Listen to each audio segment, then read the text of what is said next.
Alright, so we are live again and we are going through the new view docs. In the components in depth section, we are in the slots chapter. Or maybe that's a chapter and that's a section. I don't know, that doesn't matter. Let's read through, shall we? The slots. Slot, content, and outlet. We have learned that components can accept props, which can be JavaScript values or any type, of any type. But how about template content? In some cases, we may want to pass a template fragment to a child component and let the child component render the fragment within its own template. We have seen slots before in the essentials of Vue. Somewhere. There's somewhere here. Let's look at example. We have a fancy button component that supports usage like this. Fancy button, basically, we have a view component inside of which we can add stuff. And then this component is in charge to know how to render this stuff. And this is done with slots. So the fancy button may look like this. We have a button with some class, and inside we have a slot outlet. They call it outlet. And well, as I said, we have seen this before, but this slot means whatever is inside fancy button, render it in place of the slot. Easy peasy. The slot element is a slot outlet that indicates where the parent provided slot content should be rendered. A diagram as an example. With the parent template, we have the slot content, and in the fancy button template, we have the slot outlet, and the slot content replaces the slot outlet. And the final render DOM is this thing. So, to give it a second look, although it's very simple, we have our fancy button component, and inside our fancy button component, we add some text, and the fancy button component has inside a button a slot, and this slot is a slot outlet, and it gets replaced by the component content or the slot content when we use this component like this. It's very simple, there's no magic here, and well, I gotta say the button looks very fancy. So with slots, the fancy button is responsible for rendering the outer button and its fancy styling, while the inner content is provided by the parent component. Another way to understand slots is by comparing them to JavaScript functions.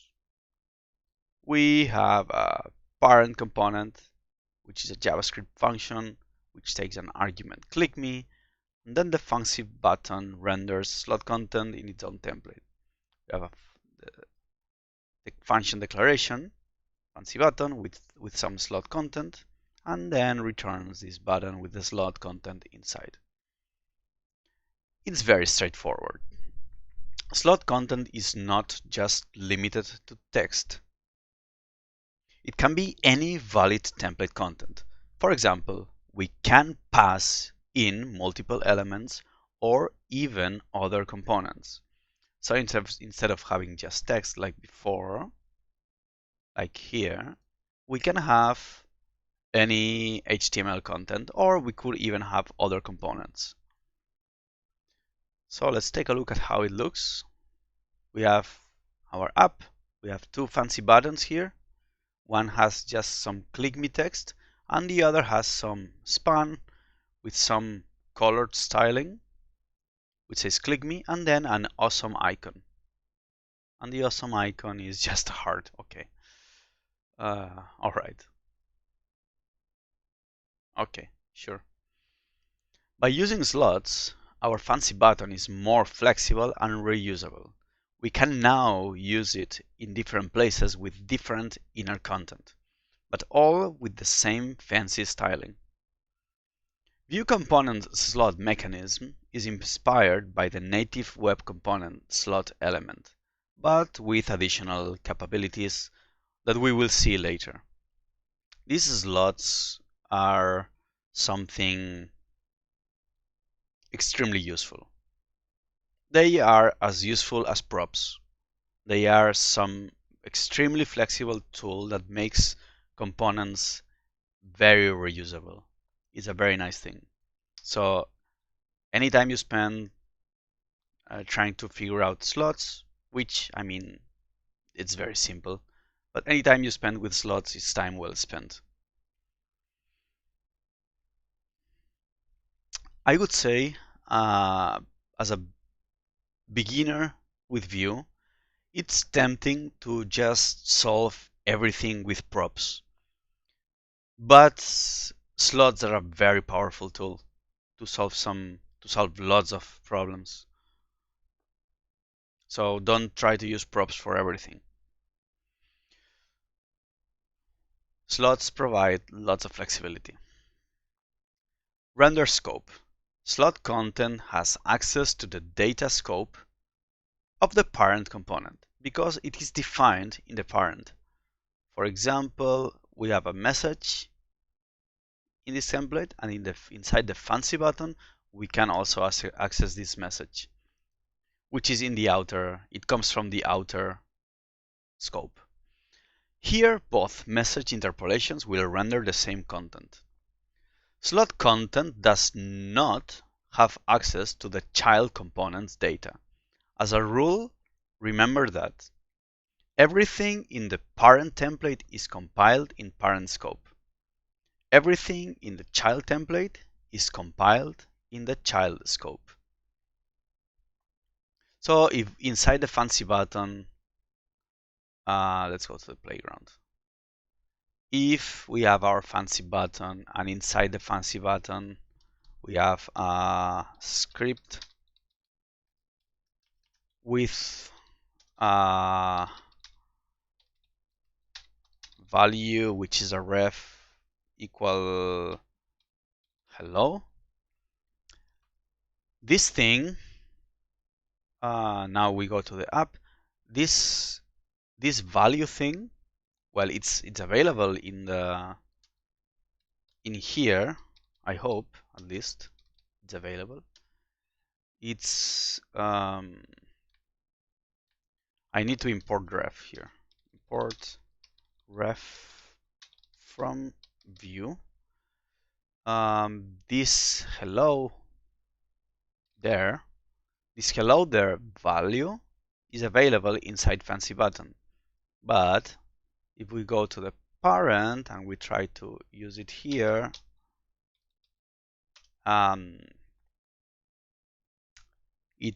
Vue complains that val is not defined, is accessed during render but is not defined, and we don't see anything here.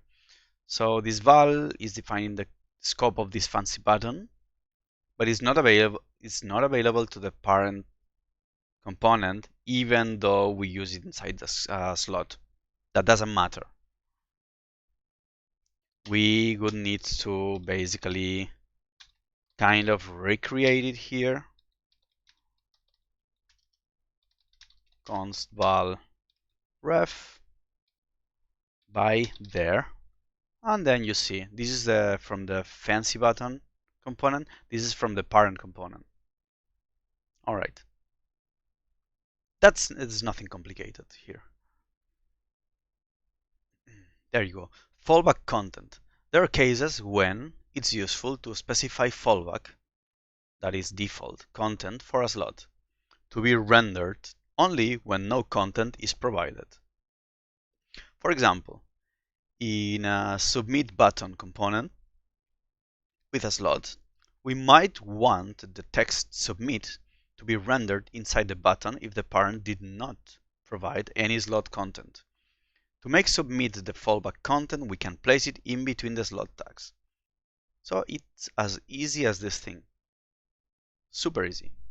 Now, when we use submit button in a parent component, providing no content for the slot, it will render the fallback content submit.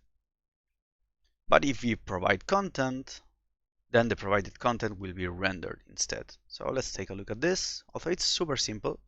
There you go. We have a submit button, which has a slot with some default content submit.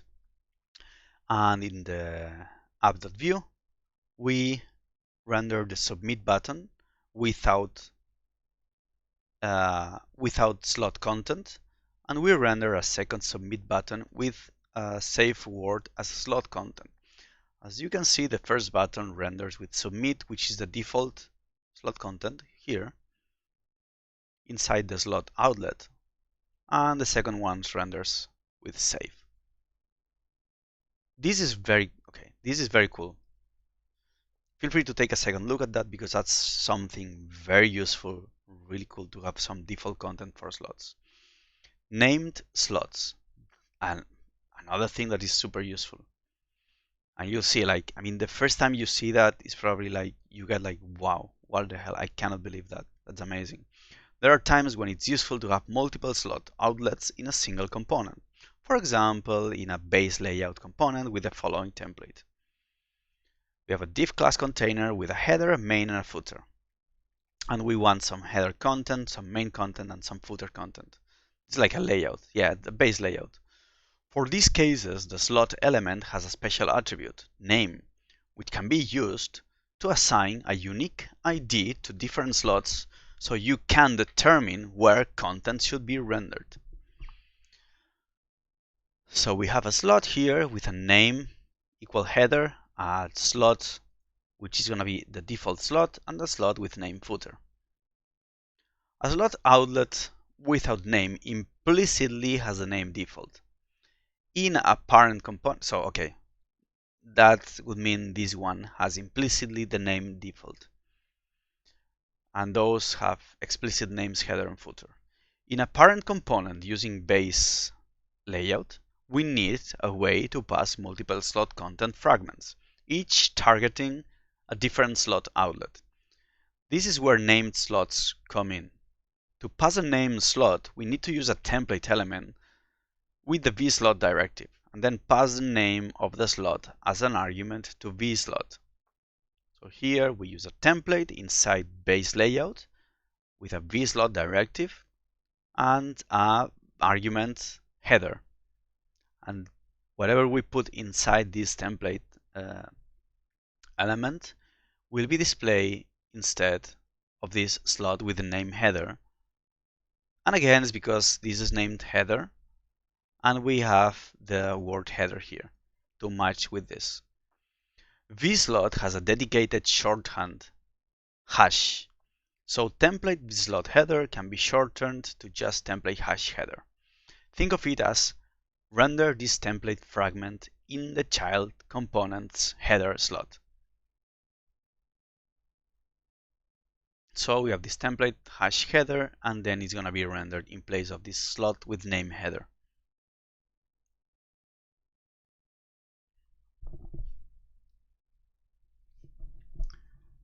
Nothing too complicated here, but there's still more. There is yet some amazing property of a slot that we have not seen.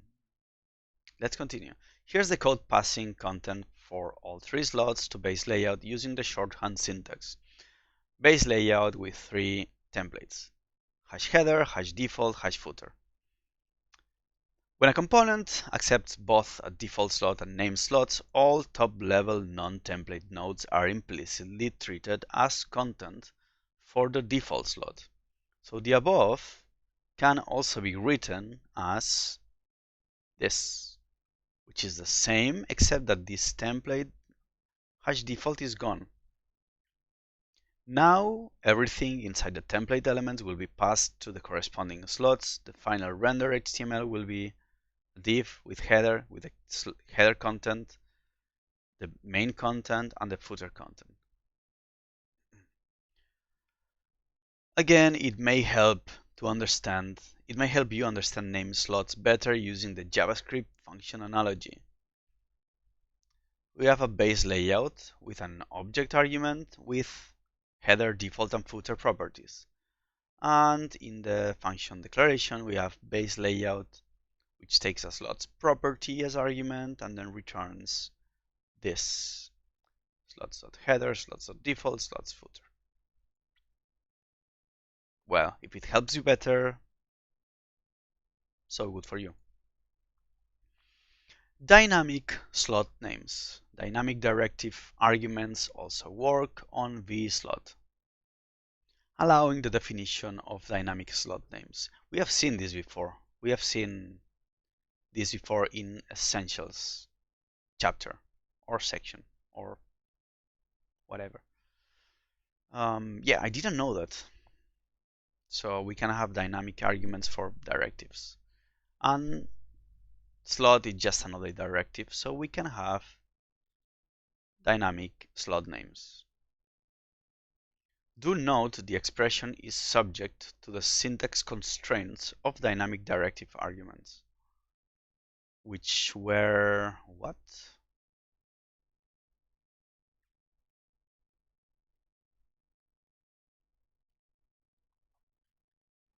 Constraints, syntax constraints. Yeah, we can't have expressions here apparently. Dynamic argument expressions. We can't do so fancy stuff, but again, like, this is crazy. This is a bit crazy. We have to avoid using uppercase characters. And that's it. Okay.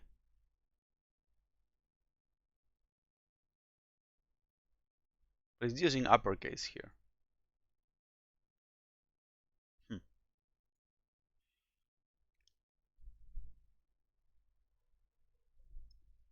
So, scoped slots.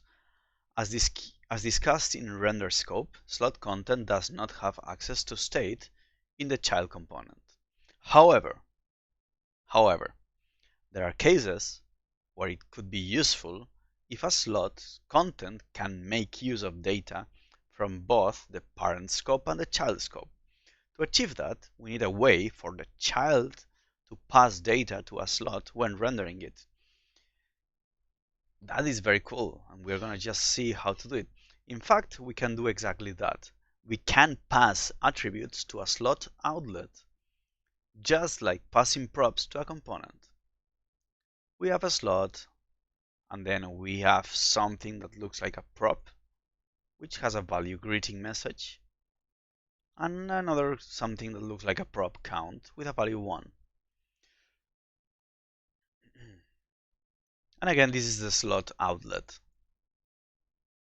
So the slot in the child component. Receiving the slot props is a bit different when using a single default slot versus using named slots. We are going to show how to receive props using a single default slot first, by using vslot directly on the child component tag. So we have our component, our child component, the one which has this slot in the template. And then we can access these things over here using vslot equal slot props. And then this slot props has a text. Okay, first of all, this is an object. And inside this object, there are two keys. There is a text key and a count key. And their respective values are, as you may expect, this greetings message and the value of 1. So we can access state of a component and pass it down to the things that are inside the slot. So let's take a look at this to see if we can understand it better, because it could be a bit tricky. We have my component. This component has a value greeting message. This is not a reactive variable or anything. It's just a constant with value hello. And we also have a slot which has no name, so it's a default slot. And this slot seems to have two properties, two props. This kind of looks like props, slot props, they are called actually. One is text with value greeting message, and one is count with value of 1. So let's keep those text and count in mind. The app.view component is importing my component and using it here. And then it's passing some content to the slot. And well, we can see, spoiler alert, that the content displayed inside or rendered is the word hello and the value 1, which are this and this, of course. But we are accessing those as slot content from the scope of the parent component. And to do this, we just use this syntax.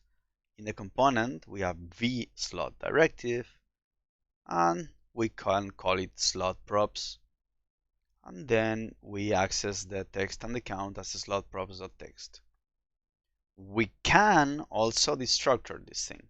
So we can also do this.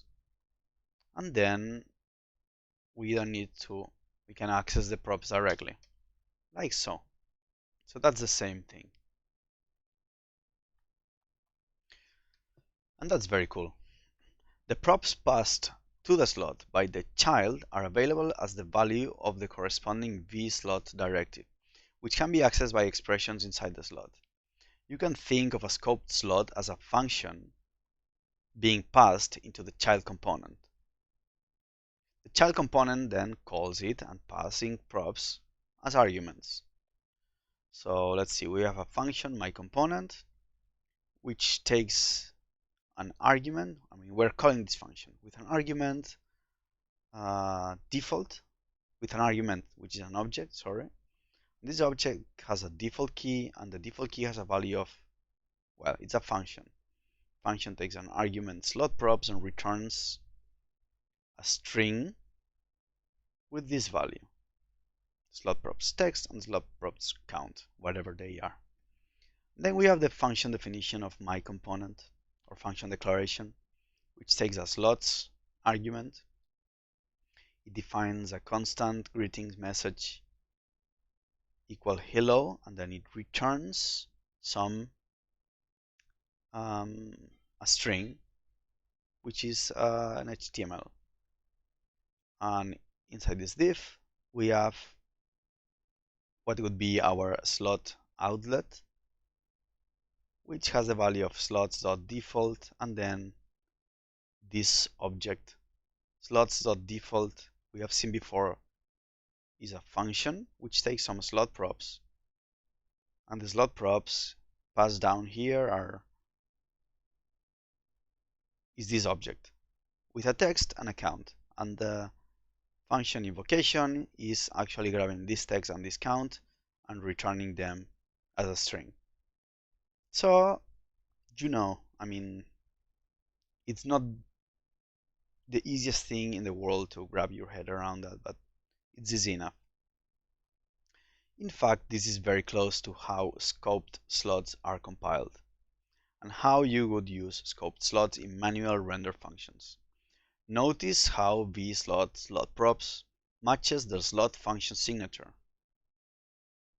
Just like with function arguments, we can use destructuring in vSlot, like we have done before. So instead of slot props, we have this destructuring into text and count, which is the properties of the slot. Alright, and now let's go for the same but with named scoped slots. Named scoped slots work similarly. Slot props are accessible as the value of the vSlot directive. vSlot :name equals slot props.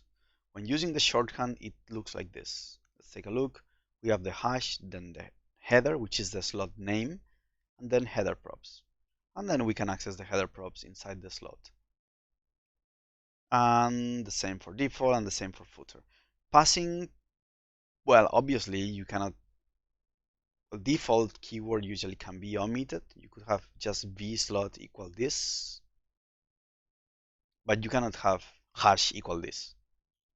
Either have v slot equal this or have hash default equal this, but hash equal this is not going to work. That's a small remark. Putting that aside, passing props to a name slot. We have a slot, we have our named slot, and then we have a message hello. It's just the same. We are passing a prop to our slot. Note the name of a slot won't be included in the props because it is reserved. So name is a reserved key that is not included in the slot props. So the resulting header props would be message hello, just this thing. Which makes sense. Fancy list example. You may be wondering what would be a good use case for scoped slots. Here's an example. Imagine a fancy list component that renders a list of items.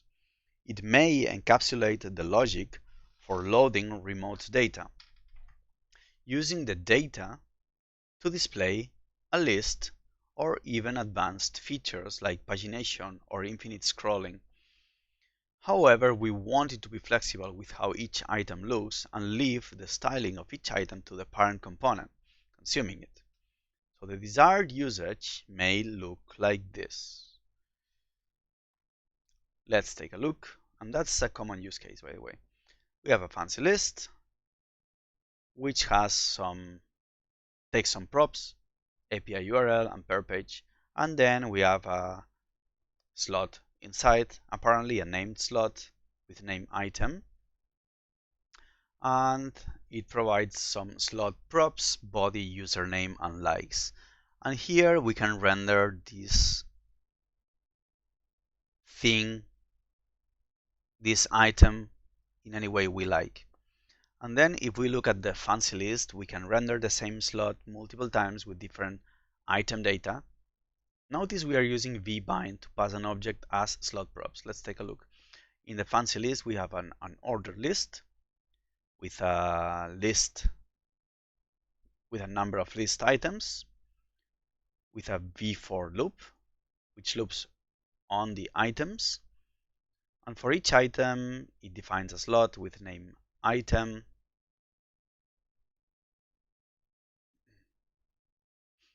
and binds to it our item. All right, that's very useful, of course. That's great. So we can have our list render thing that takes care of rendering a list, but still we can have control over how the individual items look like. That's really good. If we want to take a look at how it works, we saw some loading state.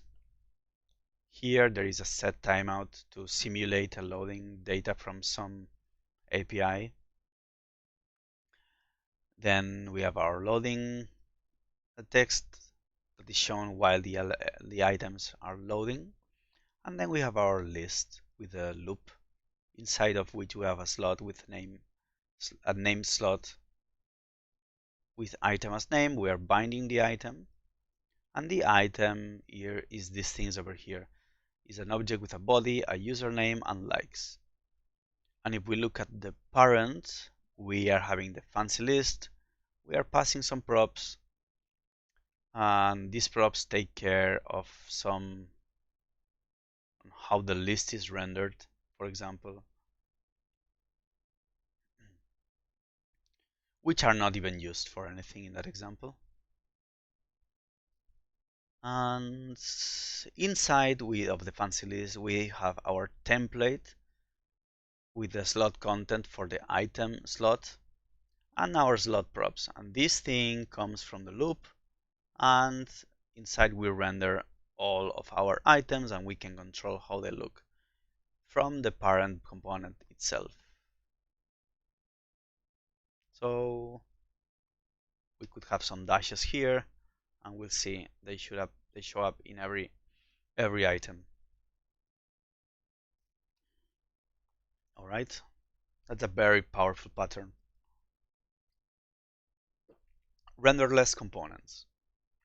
The fancy list use case we discussed above encapsulates both reusable logic, data fetching, pagination, etc., and visual output, while delegating part of the visual output to the consumer component via scoped slots. If we push this concept a bit further, we can come up with components that only encapsulate logic and do not render anything by themselves. Visual output is fully delegated to the consumer component with scoped slots. We call this type of component a renderless component. An example renderless component could be one that encapsulates the logic of tracking the current mouse position. So let's take a look at the example. We have an app which imports this mouse tracker, which uses this, and then we have a default slot which gets some data, x, y, and then prints it. And then if we look at the mouse tracker, we have some script which takes care of getting the x and y values. As you can see, it has an update method, it has an onMounted with an event listener attached to the window, which triggers on mouse move, and then it's later unmounted or removed when the component is unmounted. And then we have our default slot and these x and y props, which are consumed from here. Okay, so that's pretty straightforward. There's nothing different about this renderless. There's nothing different. It just doesn't have the slot. This component, which contains a slot, simply has the slot as a root and doesn't have any additional HTML markup. While an interesting pattern, most of what can be achieved with renderless components can be achieved in a more efficient fashion with Composition API without incurring the overhead of extra component nesting. Yep, indeed.